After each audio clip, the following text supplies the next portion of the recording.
Welcome back to the Badgett Playhouse. I'm Bill Minahan. And I'm Todd Atchison. And Sarah's normally here, but you guys are knee-deep in your summer season, and That's I think right. we've wore her out. Yes, she's making costumes, fixing old ones, that whatever she has to do to get us to look good on stage. But we are in the thick of our summer schedule now. You can check it all out on our website, grandriversvariety.com.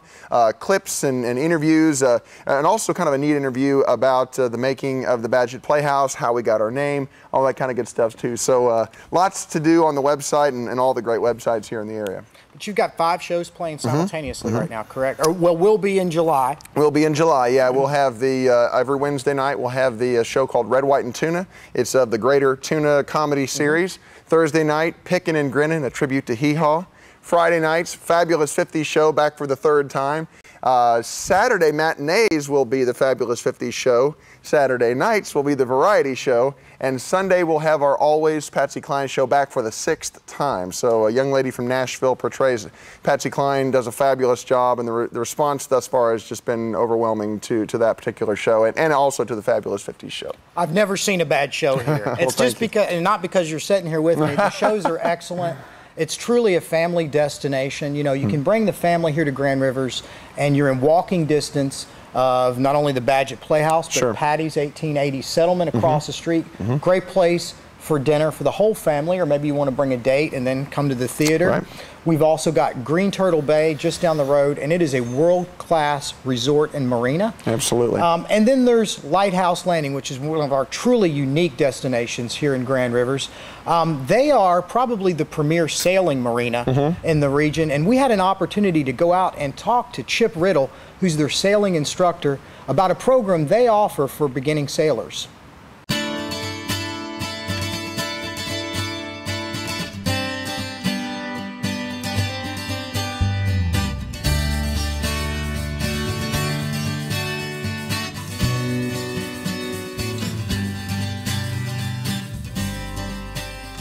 So Chip, tell me some of the basic things that you cover in your basic keelboat classes.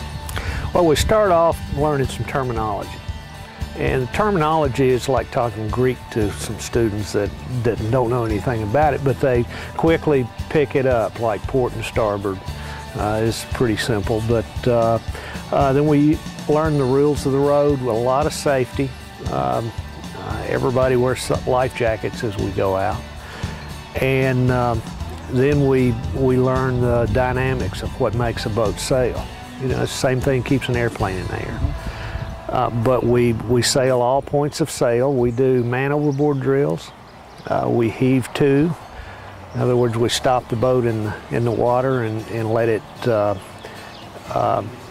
lay into the wind on its own, where you can kind of park it out there. We do anchoring exercises. We even sail backwards.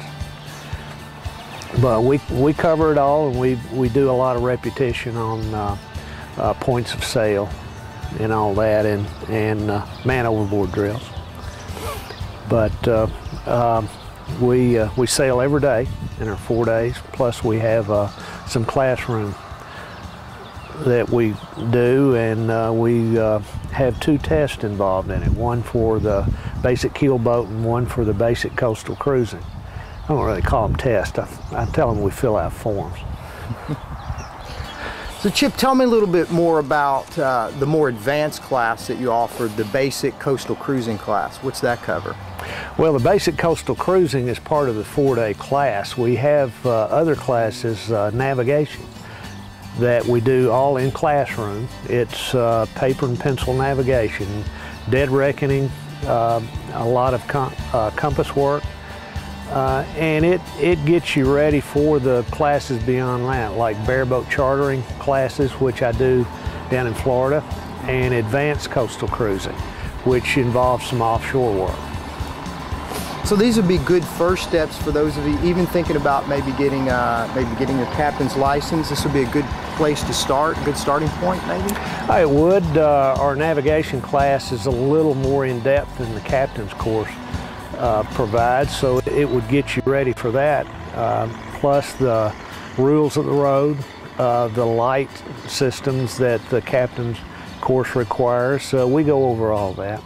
So Chip, at the end of all this, what type of certification can someone walk away with? Well, American Sailing Association has certifications for basic keelboat, basic coastal cruising, which if you're successful in these courses, you get at the end of that. Then if you go on farther, you can get bareboat chartering certification, and that would be something like if you chartered in the Mediterranean, you would have to have something like that to be able to qualify for a boat. A lot of the charter companies down in the BVI or in the Bahamas would request that you have that.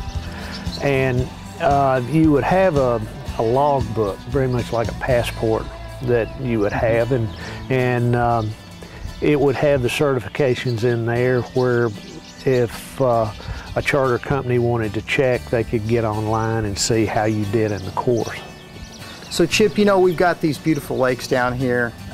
Kentucky Lake, you've sailed all over the world, I suppose, and how does Kentucky Lake compare? Well, I've sailed a lot in a lot of different places, but I keep coming back here to because it's such a neat lake to sail on. You've got land between the lakes there for a cruiser. You've got 50 miles of bays and inlets up there that are great for anchoring. The wind is generally pretty good here. We have some light air days and some real heavy air days, but I like cruising here. It's a great place to cruise and has some pretty good regattas here. Well, Chip, thanks for your time. And for Sights and Scenes, I'm Todd Atchison. Remember, come on down to Kentucky Lake, and particularly come over to Lighthouse Landing and check out their sailing school.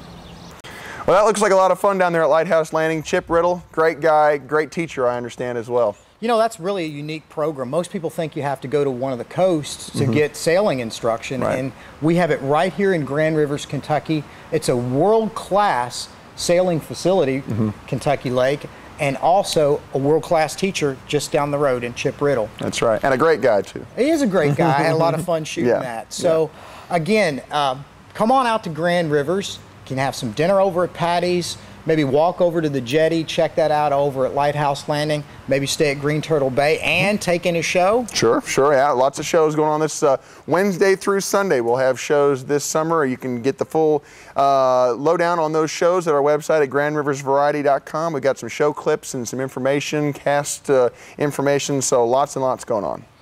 Perfect. And also, you can find information about Grand Rivers itself at grandrivers.org. Go there and check it out. And they've also got a Facebook page, and I think we'll have a link up at some point to that. So keep watching Sights and Scenes here on Lakeland TV. Bill, thanks for your time. Thanks, Todd. And good luck with all those shows. We'll give it a try. It's gone well so far, but crowds have really started to show up this summer, and it looks like it's going to be another great summer here in Grand Rivers. Excellent. Well, thanks for watching.